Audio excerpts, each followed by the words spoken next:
30th March Monday. விசுவாசத்தால் வாழ்வது. விசுவாசமானது நம்பப்படுகிறவைகளின் உறுதியும் காணப்படாதவைகளின் நிச்சயமுமாய் இருக்கிறது. எபிரேயர் 11:1. விசுவாசம் அப்படின்றது நமக்கும் தேவனுக்கும் உள்ள உறவோட ஒரு பலத்தை தான் குறிக்குது. விசுவாசமா நம்ம தேவனிடத்துல நம்ம விசுவாசமா வாழ்றதுக்கு, அதாவது அவர்கிட்ட நம்ம ஒரு தைரியம் வேணும், ஒரு நம்பிக்கை ஏசப்பா மேல நமக்கு வேணும். கடவுள் ஏசப்பாவோட வாக்குத்தத்தங்கள் மேல, வாக்குறுதிகள் மேல நமக்கு நம்பிக்கை இருந்தாதான் அது விசுவாசமா விசுவாசத்துல நம்ம வாழ முடியும்.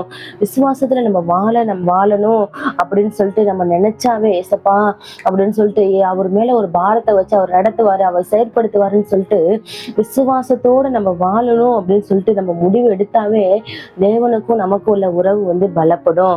அதாவது நம்ம கடவுளோட இணைஞ்சிருக்கோம் அப்படின்னு சொல்லிட்டு ஒரு அர்த்தமாகும்.